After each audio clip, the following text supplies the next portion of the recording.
Patay ng ma-hit and run ng truck ang isang lalaking nangangalakal ng basura sa Tondo, Maynila. Nahulog ang biktima mula sa dump truck at nagulungan ng dumaang trailer truck. Nakatutok si Oscar Oida, exclusive.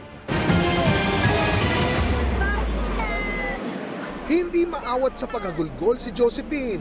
Kitang-kita niya ng masagasaan ng trailer truck ang asawang si Michael Porcadilla sa road lane sa Tondo, Maynila.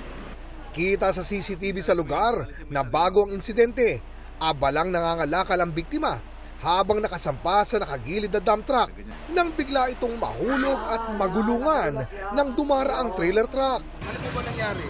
Nahulog po siya sa truck. Nahulog siya sa truck? Tapos bigla ako nasagasa yung ulo niya.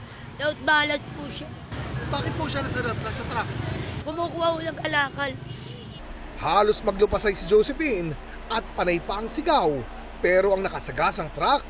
Uminto ko tapos dumiretso rin, iniwan ko. Sa obserbasyon ng barangay, mukha raw talagang aksidente ang nangyari, pero dapat daw sana. Siyempre kung talaga hindi niya sinasadya o sinadya anumang bagay, tulungan mo yung tao, baka ma-save mo pa yung buhay niya. Pero ginawa niya, iniwan niya yung tao. Pero dahil sa malinaw ang kuha ng CCTV ng barangay, tiwala ang mga otoridad na matutunton sa lalong madaling panahon ang driver ng nakasagasang trailer.